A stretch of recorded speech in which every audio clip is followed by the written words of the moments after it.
Elle se tenait là, baignée par la lumière crue des flashs, arborant ce même sourire énigmatique et omniscient qui depuis des mois poussait les bureaucrates bruxellois au bord de la folie. Giorgia Meloni, première femme première ministre d'Italie, s'apprêtait à déclencher un séisme politique. À 47 ans, après des années de silence calculé et de manœuvres diplomatiques complexes, elle était enfin prête à révéler la vérité qui couvait dans l'ombre. Une vérité que tous soupçonnaient, mais que personne n'osait dire à voix haute. Ce qu'elle allait déclarer ne se limitait pas à faire les gros par le titre. Il était destiné à dévoiler les secrets les plus sombres de l'Union européenne et à changer à jamais le cours de l'histoire du continent. Mais pour bien comprendre pourquoi ce moment était si explosif, il faut remonter aux origines. Vous souvenez-vous de l'époque où la jeune Giorgia Meloni prenait d'assaut les tribunes de l'opposition? Elle ne se contentait pas de critiquer l'UE. Elle lui déclarait la guerre. Elle la qualifiait de sérieux de monstre supranational, une machine conçue pour dévorer la souveraineté nationale petit à petit. Elle était la voix enflammée des populistes criant dans le désert contre la tyrannie des élites non élues.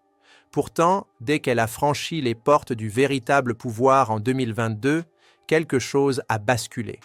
La transformation fut immédiate et déconcertante.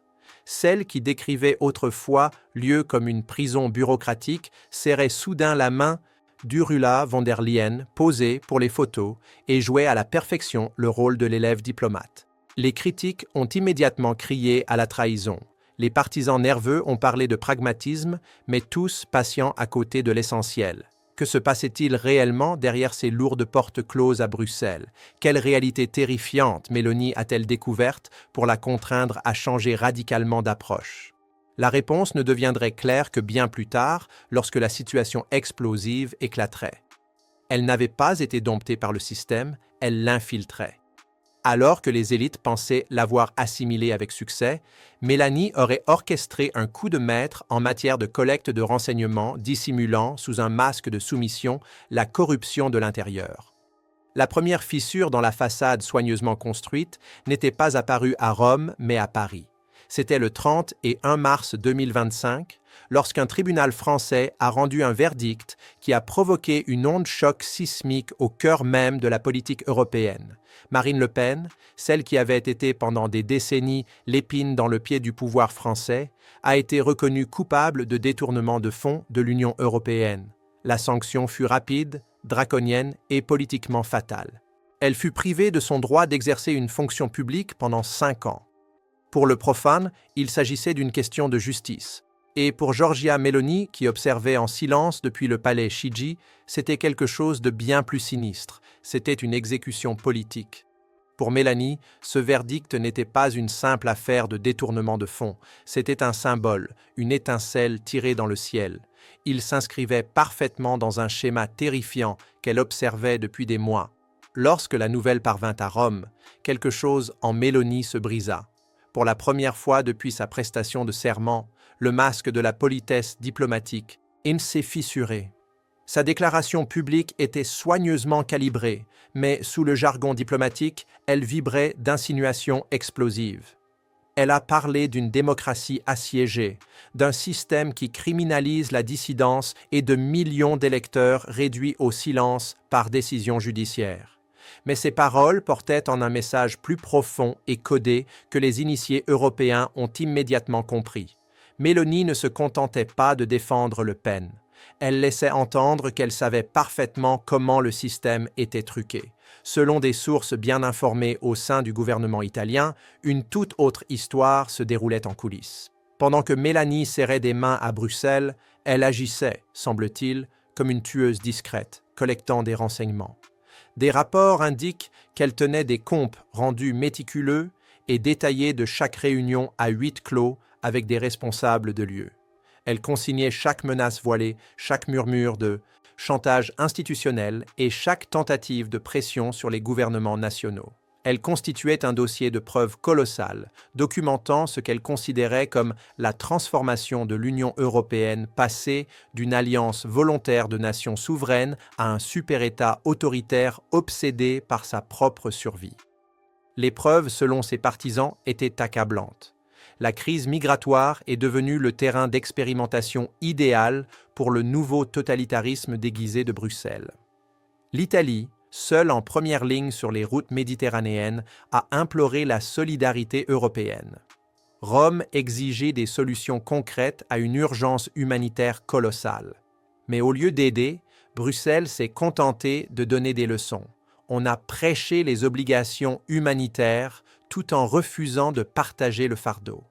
Lorsque Meloni a proposé des solutions novatrices comme les centres de traitement en Albanie, la réponse du cœur de l'UE aurait été la moquerie et le sabotage. Bureaucratique.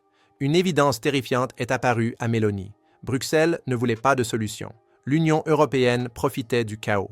Mais la migration n'était que la partie émergée de l'iceberg.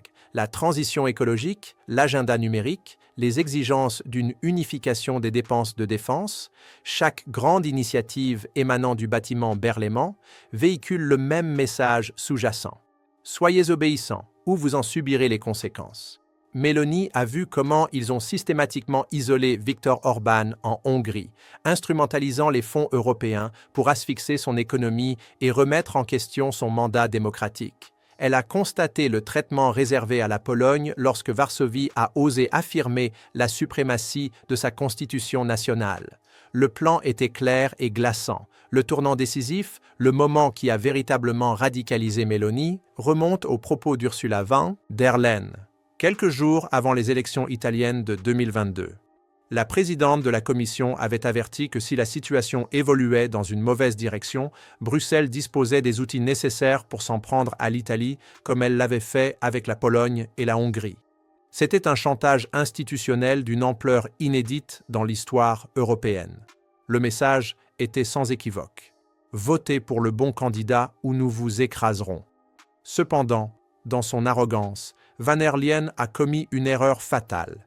Elle a révélé la véritable nature de la bête à la seule personne assez lucide pour s'en souvenir et assez patiente pour attendre le moment opportun pour riposter. Au fil de l'année 2025, le vernis brillant de l'UE commença à se fissurer. La promesse de reprise économique s'évapora, laissant les citoyens écrasés par l'inflation et une crise énergétique. Les grands projets du pacte vert furent soit revus à la baisse, soit abandonnés dans la panique. Le roi était nu et l'électorat européen commençait à s'en apercevoir. La stratégie de Meloni durant cette période fut un véritable tour de force en matière de guerre politique. Elle joua à la perfection le rôle de l'alliée obéissante, tout en documentant secrètement chaque abus de pouvoir, chaque manœuvre antidémocratique et chaque trahison des valeurs mêmes que l'UE prétendait défendre. Elle savait que son heure approchait. Elle savait qu'un jour, l'Union européenne commettrait une faute si flagrante que même ses plus fervents défenseurs seraient intercontraints d'affronter la dure réalité. La condamnation de Le Pen marqua ce moment. Ce fut l'étincelle qui alluma la mèche de la bombe que Mélanie préparait depuis 3 ans. Elle n'était plus seulement une politicienne.